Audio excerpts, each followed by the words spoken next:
Hello दोस्तों, स्वागत है आपके अपने YouTube channel learn by brilliant में। दोस्तों, आज हम लोग संख्या पद्धति का पार्ट 2 लेकर आए हैं और आज में हम लोग कुछ महत्वपूर्ण संख्या पढ़ेंगे। तो आइए हम लोग देखते हैं इसी क्रम में आज कौन कौन से नंबर पढ़ेंगे। तो आज पहला नंबर है आज का पूर्ण वर्ग संख्या। पूर्ण वर्ग संख्या, पूर्ण वर्ग संख्या किसे कहा जाता है? पूर्ण वर्ग संख्या होती क्या है? तो आप लोग एक लाइन में सिंपल लैंग्वेज में, सिंपल भाषा में समझिए कि पूर्ण वर्ग संख्याएं वे संख्याएं हैं जिनका वर्गमूल एक पूर्ण संख्या प्राप्त होता है। बस सिंपल भाषा में आपको एक लाइन में बस यही जानना है कि वर्ग संख्याएं वे संख्याएं कहलाती हैं जिनका वर्गमूल एक पूर्ण संख्या प्राप्त होता है। जैसे कोई भी नंबर देख लीजिए जो वर्ग हो, है ना। तो आइए देख लेते हैं। एक वर्ग संख्या है, एक का वर्ग करिएगा, एक आ जाएगा। 4, ये किसका, इसका वर्गमूल निकालिएगा। वर्गमूल निकालने पर एक पूर्ण संख्या प्राप्त होनी चाहिए। तो 4 का वर्गमूल निकालिएगा तो 2 प्राप्त होगा। ये एक पूर्ण वर्ग संख्या है। आइए आगे देखते हैं। 9 3 का वर्ग है, ठीक है। वर्गमूल निकालिएगा 9 का तो 3 आ जाएगा, ठीक। इसी तरह से आइए कितना, 16, फिर आइए 25, फिर आपका हो जाएगा 36। इस तरह की सभी संख्याएं जिनका वर्गमूल निकालने पर एक पूर्ण संख्या प्राप्त हो जाए, वे सभी संख्याएं, इस तरह की सभी संख्याएं क्या कहलाती हैं? पूर्ण वर्ग संख्या कहलाती हैं। समझ गए आप लोग? पूर्ण वर्ग संख्या किसे कहते हैं? ठीक है, आइए आगे बढ़ते हैं। आप हम लोग दूसरा नंबर है पूर्ण घन संख्या।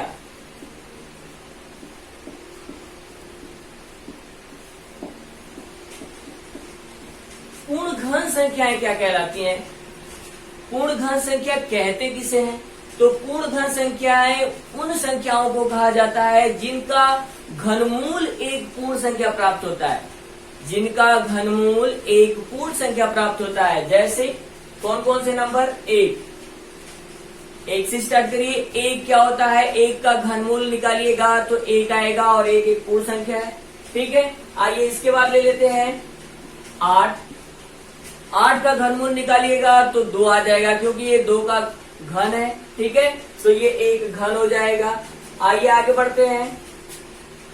27, ये 3 का घन है ना। इस तरह की सभी संख्याएं। आगे बढ़ते हैं। 64, ये 4 का क्यूब है। 4 का क्यूब करने पर, घन करने पर 64 आता है। यानी ये एक घन पूर्ण संख्या है, पूर्ण घन संख्या है, ठीक है। इसी तरह से 125 ... इस तरह की जितनी भी संख्याएं हैं जिनका घनमूल निकालने पर एक पूर्ण संख्या प्राप्त हो जाती है, उस तरह की सभी संख्याएं, इस तरह की सभी संख्याएं क्या कहलाती हैं? पूर्ण घन संख्या कहलाती हैं। पूर्ण घन संख्या समझ में आ गया आप लोगों को? चलिए आइए अगला टॉपिक हम लेते हैं भाज्य संख्या।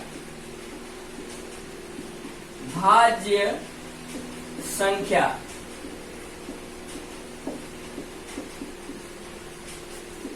भाज्य संख्या किसे कहते हैं?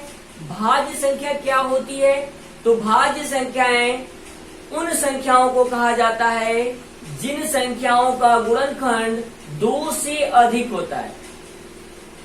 ऐसी संख्याएं जिनका गुणनखंड 2 से अधिक होता है, उस तरह की सभी संख्याएं क्या कहलाती हैं? पूर्ण भाज्य संख्याएं कहलाती हैं। क्या कहलाती हैं? भाज्य संख्याएं कहलाती हैं। जैसे कोई भी नंबर देख लेते हैं। जैसे 8 देख लीजिए। 8 का खंड करिए। 8 1 से डिवाइड हो जाएगा, 1 2 से डिवाइड हो जाएगा, 1 4 से डिवाइड हो जाएगा और 1 8 से डिवाइड हो जाएगा। देखिए कट रहा है। 1 से कटाइएगा फिर भी तब भी ये कट जाएगा, 2 से कटाइएगा तब भी ये कट जाएगा, 4 से कटाइएगा तब भी कट जाएगा और 8 से भी कटाइएगा तब भी ये कट जाएगा।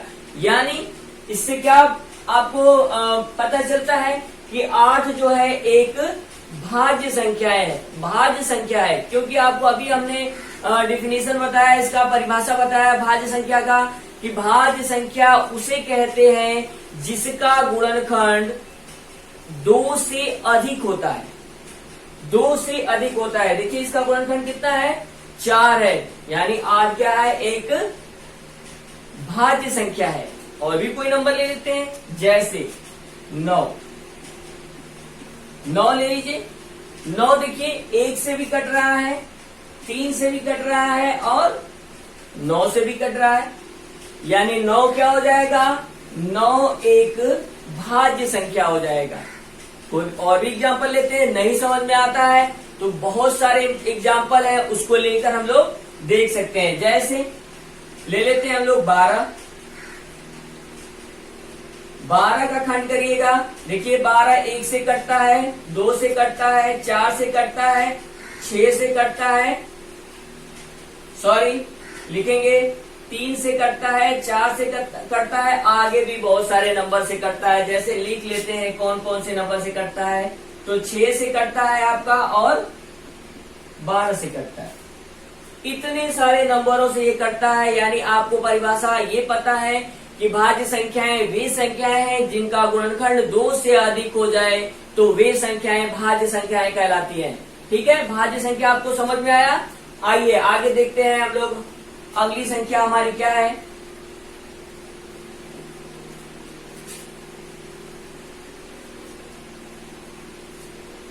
तो दोस्तों अगली संख्या हमारी है अभाज्य संख्या। अभाज्य संख्या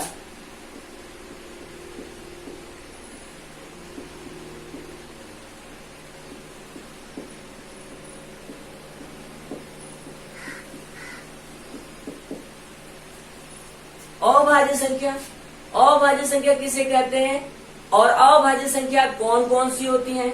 तो अभाज्य संख्या उसे कहते हैं, वे संख्याएं अभाज्य संख्याएं कहलाती हैं जिनका गुणनखंड ओनली 2 हो, उनका गुणनखंड सिर्फ 2 होना चाहिए, 2 से अधिक नहीं होना चाहिए।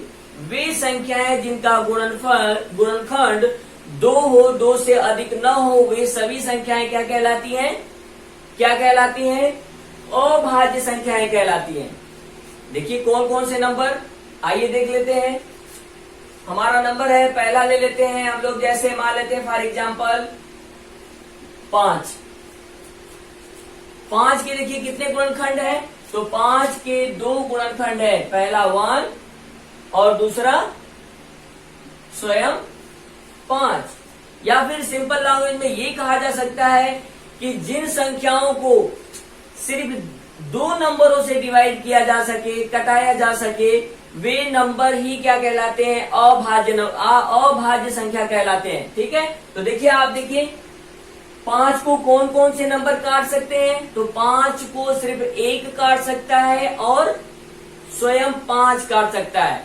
ठीक है, वे संख्याएं जिनको, फिर से सुन लीजिएगा, अभाज्य संख्या किसे कहते हैं, तो अब अभाज्य संख्या वे संख्याएं हैं जिनको सिर्फ 2 संख्याएं डिवाइड कर सके, 2 संख्याएं, और सिंपल लैंग्वेज में कहा जाए तो वे संख्याएं जिनका सिर्फ 2 गुणनखंड हो, वही संख्याएं क्या कहलाती हैं, अभाज्य संख्या कहलाती है। जैसे अभी आपको बताया एग्जाम्पल 5 ले लीजिए, 5 ले लीजिए और 5 को देखिए 5 का कौन कौन सा गुणनखंड होगा, तो सिर्फ 1 होगा और स्वयं 5 होगा। या फिर कहा जा सकता है कि 5 को कौन कौन से संख्याएं डिवाइड कर देंगी, तो 1 करेगा और 5 करेगा। आइए दूसरा और कोई एग्जाम्पल ले लेते हैं, जैसे ले लीजिए 7 को कौन कौन से नंबर डिवाइड करेंगे, या फिर इसका गुणनखंड कितना होगा, तो इसका गुणनखंड सिर्फ आप ले लीजिएगा 1 होगा और 7, क्योंकि 1 से ही सिर्फ ये कटेगा और 7 से स्वयं से ही वो कटेगा। यानी आपको ये समझ में आ गया कि अभाज्य संख्याएं वे संख्याएं हैं जिनका गुणनखंड 1 हो और दूसरा वो स्वयं खुद हो, है ना। तो आइए कोई और भी एग्जाम्पल ले लेते हैं, जैसे और भी कोई एग्जाम्पल ले लीजिए, जैसे ले लीजिए 23 देख लीजिए। 23 किससे किससे कटेगा, तो 23 सिर्फ 1 से कटेगा और खुद से कटेगा, तो 23 भी क्या है, एक अभाज्य संख्या है। ठीक है, आइए देख लेते हैं कि अभाज्य संख्याएं क्या क्या होती हैं, कौन कौन सी संख्याएं अभाज्य होती हैं। जैसे कहा जाए, कभी कभी परिभाषाएं आप लोग सुने होंगे कि वे संख्याएं अभाज्य संख्याएं कहलाती हैं जो स्वयं से कटे और एक से कटे, वो सभी संख्याएं क्या कहलाती हैं, अभाज्य संख्याएं कहलाती हैं। अगर इस तरह से देखा जाए तो एक भी हमारा क्या हो जाएगा, अभाज्य संख्या कहलाएगा, क्योंकि एक तो एक से भी कट रहा है और स्वयं से भी कट रहा है। यानी कहा जाए सिंपल भाषाओं में तो एक जो है अभाज्य संख्या है, बट ऐसा कुछ भी नहीं है। एक अभाज्य संख्या नहीं है, क्योंकि एक तो एक ही है ना, तो एक सिर्फ एक का अगर गुणनखंड किया जाए तो एक का गुणनखंड सिर्फ एक ही आएगा, उसके सिवा और कोई भी गुणनखंड नहीं है। यानी क्या होगा, परिभाषा हमारा यहीं पे क्या कर जाता है, फेल कर जाता है। तो आप हमेशा याद रखिएगा एक अभाज्य संख्या नहीं है। ठीक है, तो आइए चलिए देखते हैं अभाज्य संख्याएं कौन कौन सी संख्याएं अभाज्य संख्याएं हैं। तो आइए देखिए, सबसे छोटी अभाज्य संख्या क्या कहलाती है, कौन सी होती है, तो सबसे छोटी अभाज्य संख्या क्या है, 2 है। उसके बाद 3 है, फिर उसके बाद 5, 7, 11, 13, 17 ... इस तरह की जितनी भी संख्याएं हैं सभी संख्याएं क्या कहलाती हैं, अभाज्य संख्याएं कहलाती हैं। अगर पूछा जाए कि सबसे छोटी अभाज्य संख्याएं कौन सी है, सबसे छोटी अभाज्य संख्या कौन है, तो सबसे छोटी अभाज्य संख्या आपका क्या है, तो 2 है। क्वेश्चन ये भी पूछता है कि सबसे छोटी सम अभाज्य संख्या कौन सी है, सबसे छोटी सम अभाज्य संख्या। तो आप देख रहे हैं इनमें सम कौन सा नंबर दिख रहा है, तो सम इकलौता इसमें कौन है, 2 है। तो सबसे छोटी सम अभाज्य संख्या कौन है, तो 2 है। सम अभाज्य संख्या, सम अभाज्य संख्या कौन है, तो 2 है।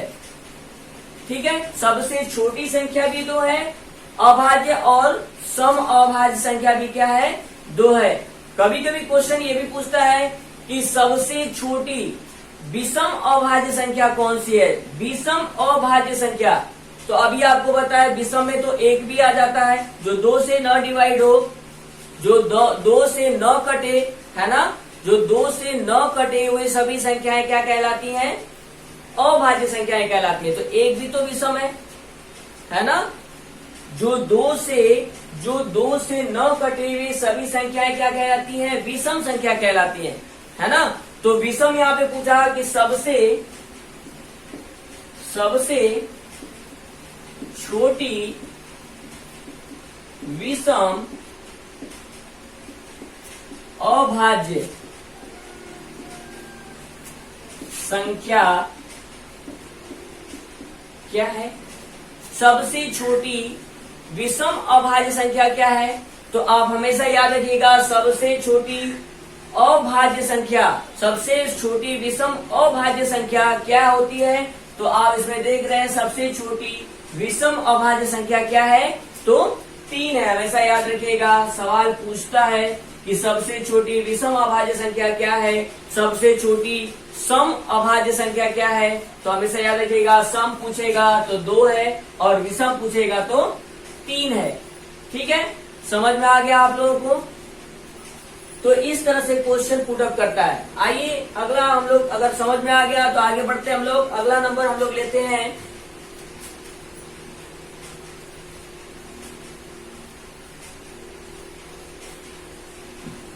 अगला नंबर है आपका सह अभाज्य संख्या।